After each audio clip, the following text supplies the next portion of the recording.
In this video, I'll be showing you the different things you can do with a Dredge database file within Lopack's the Mighty Station Calculator. So first, we want to go over to the Mighty Station Calculator tab and click Import Data and select the Dredge database. And at this point, we can shift or clip the data, which I won't go over in this video. I'll make another video for that. So we'll leave this blank. And from here, we can select either DRG, which is for mechanical dredges, PRO, which is for trailing suction hopper dredges, or MDB, which is for a hydraulic cutter suction dredge. So we'll select DRG for this demonstration and select the file that we want to import. Over here to the right, you can see it has these headers here, which correlate to the headers in the Mighty Station Calculator, and it has the headers here, which correlate to the headers within the DRG. And the DRG could have as many headers and columns as you want, or as there are, and it will automatically populate them to whatever is in that file. So it defaults to time, easting of the bucket, northing of the bucket, and the bucket depth for the XYZ. And you can go in through here and change whatever you want to be imported. So let's say if you wanted to import into the Mighty Station Calculator under the X column, if you want to do the easting of the center pin instead, you can choose that.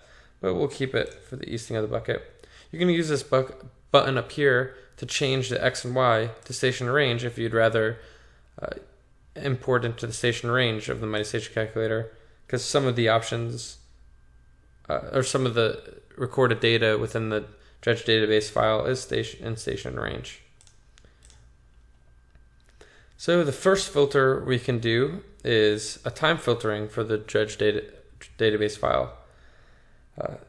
You can use these toggles here to switch the hours, minutes, and seconds, or you can just simply type in the start and end times. The second filtering you could do is to only filter out the dig tracks. This is only when the bucket took a bucket of material, or it's a hopper dredge. It will only go when they were sucking up material. And same thing with a cutter suction dredge, only when it was physically digging and sucking up data. And that uses the densities, velocity, and the dig depth to determine that. So in the dig depth here is the minimum dig depth. So anything above this depth, it will just not include inside the dig tracks. So for this bucket, for this DRG, we know that the bucket will not be closing on material below, let's say 30. It's digging around like 50 feet, so we know it won't go any buckets above 30. And if it is, if they're not tracks we want to include, because maybe they're washing off the scow, so they're opening and closing the bucket up there. So this is just another filter. If you leave it blank, it'll just be 0. Now we have 3 different options to export. We can save to a clipped database. What that does is just make a new database file, a new DRG, PRO, MDB, based on the filters that you have included, including the clipped data that you could have selected earlier. So we'll make a filtered out DRG. The next option is exporting to a bucket file. If you can select either of these, or the last one, which we'll be selecting for this demonstration. I left these other 2 blank just to cut down on some of the processing time. As export to a DXF, and this will use the filters as well. Same with the bucket file. And you can the option that comes up here is the color of the DXF tracks. So you can select any of these colors or select a custom color. You can toggle through the colors shown in the grid. Or you can type in a color or select a color. Say 40, that's an orange. Click done. Now it's going to be looking at all those points, running the filters on them. And it shouldn't take too long here. Maybe a couple seconds. So now it's preparing the dig tracks. And for this, it needs to know the dimensions of the bucket, the footprint. Dimension of the footprint. So The bucket, let's say, is, I don't know, 20 by 15. And we'll click OK.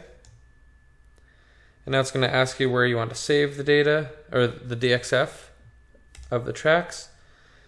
And now you can see here it imported into the MightyStation calculator the ID, X, Y, and Z. From this point, we can hit export, and we can export to any of these things that we want. And further shift or clip the data. Or, if we just wanted to use just the export that we've already done, which was the dig tracks, we can open up the file we just created. You can see it's made the orange dig tracks here. And you can see the bucket here, the 20 by 15 bucket. And each of these buckets has the perimeter of the footprint and then the center point of the bucket. And so there's 3 polylines. And you can see that the elevation is included. So for this bucket, we can see it was taken at 49 feet. This bucket was taken at 56 feet. And this could be done for, like I said, hopper and mechanical dredges, and it'll show the tracks, the dig tracks in a line. If it was a cutter, you could see the arcs that it'll make. In the hopper dredge, it'll make a red and green line for the port and starboard. That's about it for this video. Thank you for watching.